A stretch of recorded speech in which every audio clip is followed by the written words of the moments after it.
ヒラリー男爵です。今日は NBOX および NBOX カスタム、多くの人が感じるという疑問3選に答えていきます。その疑問の出どころはインターネットで NBOX に関してどういうキーワードで検索しているのかなっていうのをね、調べてきました。では疑問の1つ目。内装は単純にコストカットと言っていいのか。NBOX 安っぽいとかチープとかね、コストダウンが目立つみたいなキーワードが結構ありました。というかね、一番多いかな。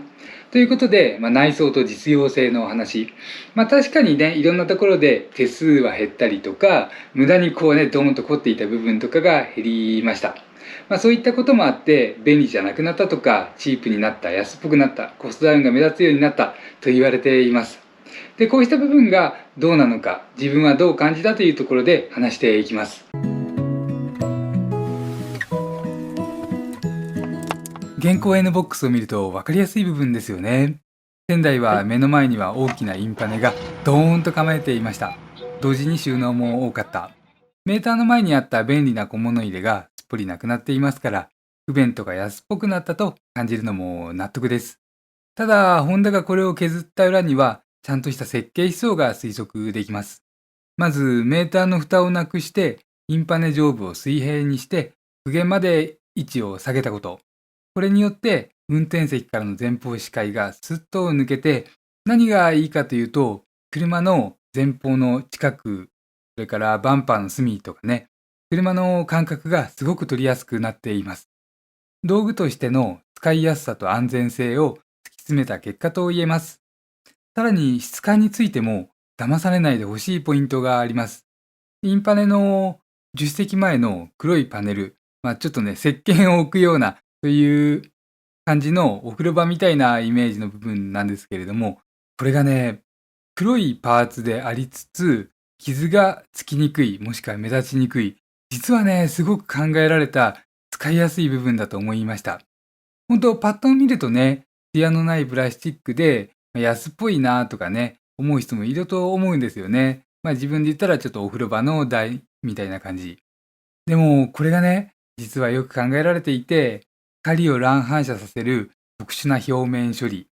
試しに爪でね、ちょっとこすってみました。ちょっとというかガシガシこすってみたんですけれども、もう全然傷がつかない感じというのが伝わってきました。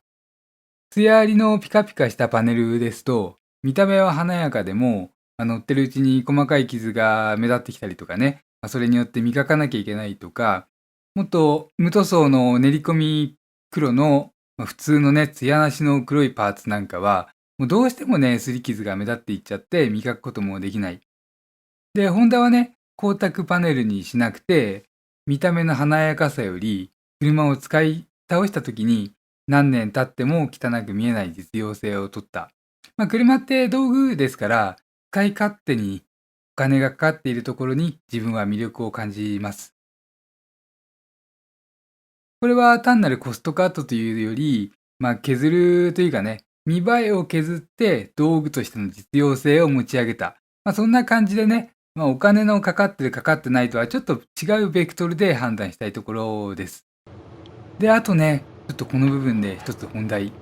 今回の NBOX の内装は、本当にコストカットだけなのかっていうと、自分はそうは思いません。ライバルメーカーの車を見ると、コストカットをするときに、プラスチックの部品同士の結合部に隙間があったり、ガタつきがあったり、場合によっては微妙に斜めにね、傾いてついているのが、もう全部の車が同じように傾いていたりとか、目に見えてアバウトな作りになってるっていうこともね、あるんですよね。で、そこの浅いコストダウンっていうのは、そういうところに現れます。あとスイッチなんかもそうか。でもね、NBOX は違いました。インパネやドアトリムの結合部の段差とか、いわゆる隙間のね、チリって言われる部分とか、あと見えにくいところなんかで言うと、細部のね、ステッチ。布と布、この場合で言ったら、フェイクレザーの縫い合わせるところのステッチが、もう一本一本がね、山が綺麗に揃ってる。で、この細部の組み立て精度がコスト最優先で作られた、車とはね、もうほんと次元が違うというか、仕立ての良さを感じます。意外とね、こういうのって気づいちゃうと気になっちゃう部分、気づかなければ気づかない方がね、幸せな部分なんですけれども、NBOX のオーナーだったら、もうぜひね、この縫い目というのにちょっと目を向けてみてほしいですね。では続けて2つ目いきます。なんでカスタムにしかターボがないのかっていった話です。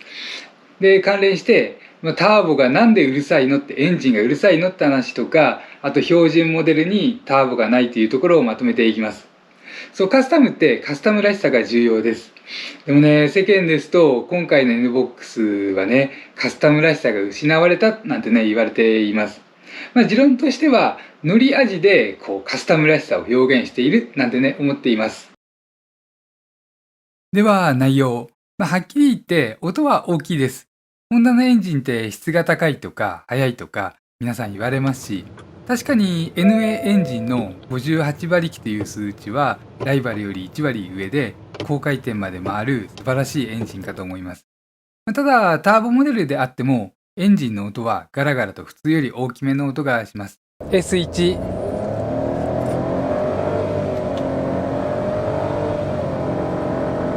通常ターボというのは下級機自体が消音器の役割も果たしますので、エンジン音は静かになりやすいはずです。実際ホンダでもね、シビックや ZRV のターボっていうのはね、もうすごい静か。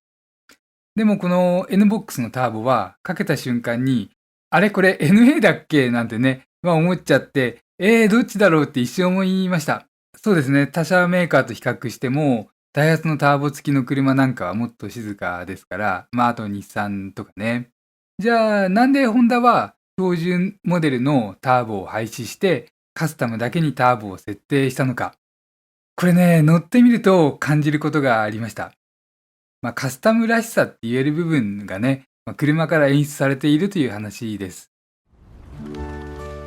標準モデルまでターボを設定したらもっと無難な味付けにしなきゃいけなかったかもしれない。ピリッとした部分がカスタムにはあります。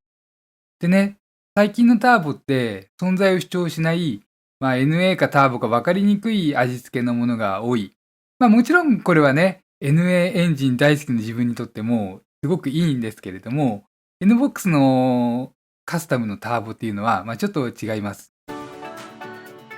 まずアクセルちょっと踏んでもね、すごくビュンと出ていくような味付けがされている。あと回転数でいうと2000回転を超えたあたりでスーッと車体が軽くなってね、車が前に押し出される。アクセルを同じだけ踏んでるはずなのに、回転数でスーッと車が軽くなるところがある。要するに先に出ていくところがある。このターボらしさっていうのがね、もうしっかり残っています。で、あとね、高回転。タコメーターが5500回転から6000回転あたりまで行った時にね、アクセルを踏みっぱなしにしていると、コクンとね、一段ギアが加速側に切り替わったように、加速力を増す山がある。この2つ3つ全部合わせてね、刺激的です。でね、ここがホンダのうまいところで、標準モデルからターボを外したということは、カスタムが、平均点を狙う車じゃなくて、乗り味でカスタムらしさを求めていると、想像というかね、多分そうだろうなっていうのが考えられます。万人受けを捨てて、足回りやステアフィールも刺激的寄りに振って調律されている。スタンダードからね、ターボを除外したからこそカスタムが問われる。だからホンダはあえてターボをカスタムだけに絞り込んだというのがね、推測できます。もうほんとね、乗れば納得だよと、こんな感じだよってのが頭に残っていれば、乗ればなるほどねって気づいていただけると思います。で、カスタムらしさで言うとね、ハンドリングもフロントがすごく動いてシャキッとして、キュッキュッと走ってる感じがね、すごく伝わってきやすい。これがね、やっぱりカスタムだからこそみたいなところです。そういったこともあって、ターボをカスタムだけに限定したと考えられます。では3つ目いきます。3つ目は、コンパクトカーより NBOX が高い価値があるのかと、そう価格の話です。NBOX ね、ターボ仕様を選ぶだけで20万円上乗せになります。同じカスタムでも NA の車があってターボを選ぶとプラス20万円。結構ね、軽自動車だとこのプラス20万っていうのがね、大きいんですよね。で、オプションを少し盛ると、250万円ぐらいいっちゃう。それナビつけて諸費用を払ったら、270とかは最低いるのかなっていう価格帯です。そうすると、フィットやヤリスの上級グレードとか、ハイブリッドモデルもね、買えちゃうような値段です。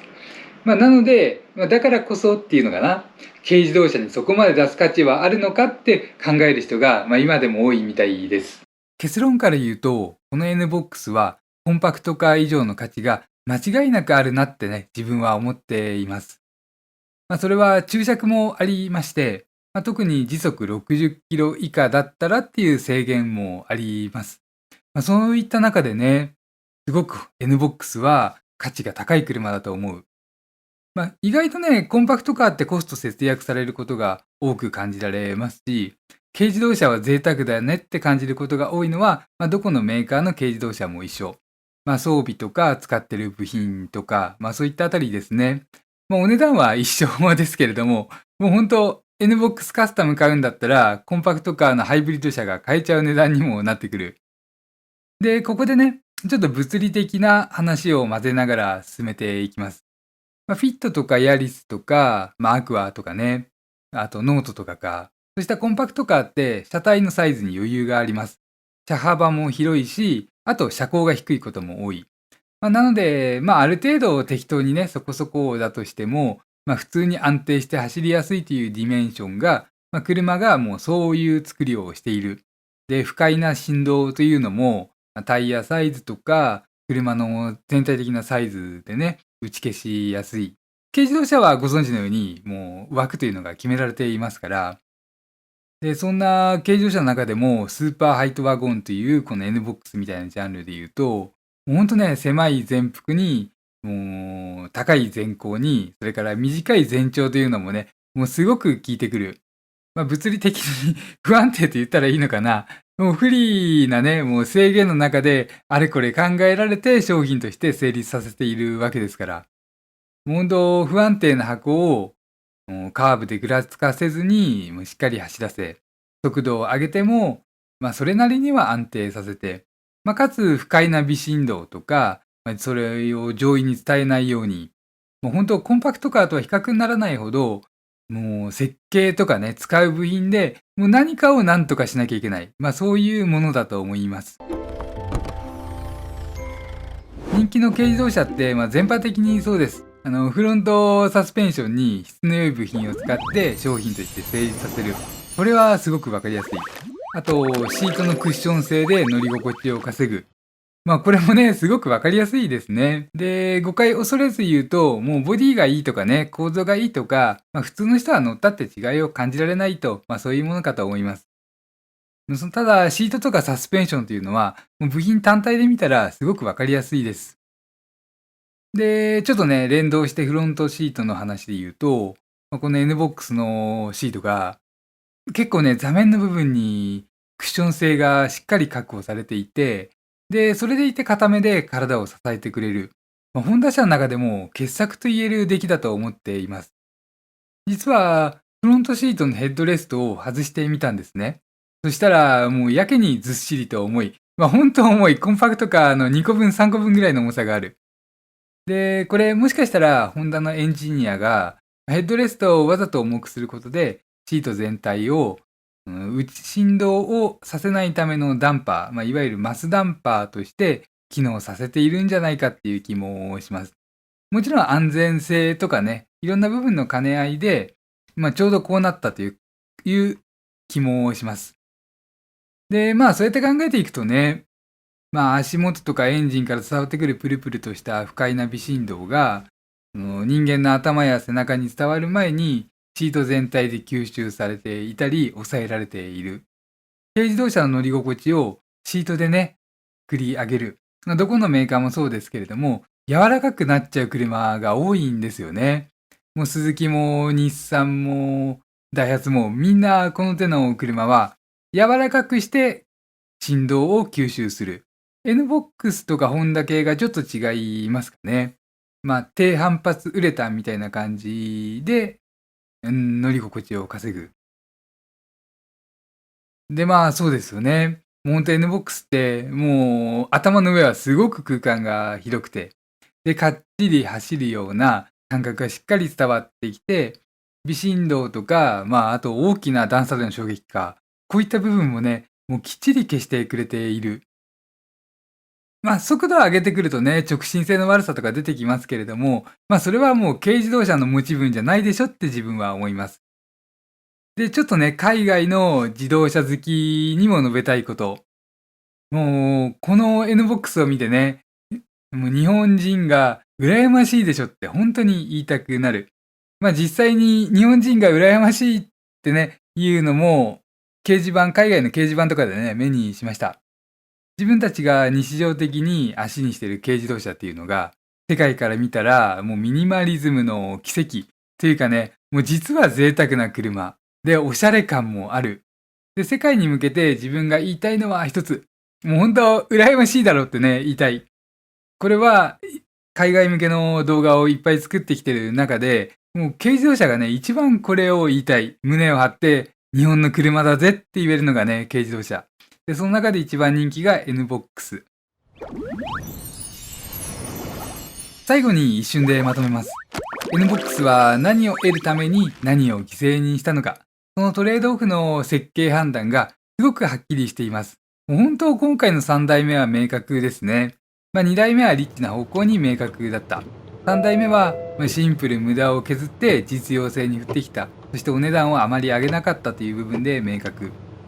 もうほんとね、数年前は高い高いと言われた NBOX が今は言われなくなりましたよね。ライバル車も良くなったけど、ライバル車も値段が上がった。もう本当、そうですね。軽自動車、贅沢で、乗ると良さを感じられる。しかも、それが日常的によく使う低速域に合わされていると。で、最後ちょっと自分が語りもちょっと含めて、もう自動車のレビュー動画って、コスパが良いとか、これで十分とか、薄っぺらい言葉がね、よく使われます。もう意味の通じないところで合成だって言葉もね、もう散々出てくる。もう本当わけわかんないし、何乗ってもコスパがいいとしか言ってないような人とかね、もういっぱいいらっしゃいますし、十分かどうかなんてね、もうそれこそ後で、うわ、こいつに騙されたよって思う元凶が、この十分、これで十分っていう言葉とかね、コスパがいいっていう言葉。自分はこうしたレビューにね、ならないように心がけていますので、チャンネル登録といいねボタンよろしくお願いします。間違いいっぱいの自動車選び、ヒラリー男爵でした。またどうぞよろしくお願いします。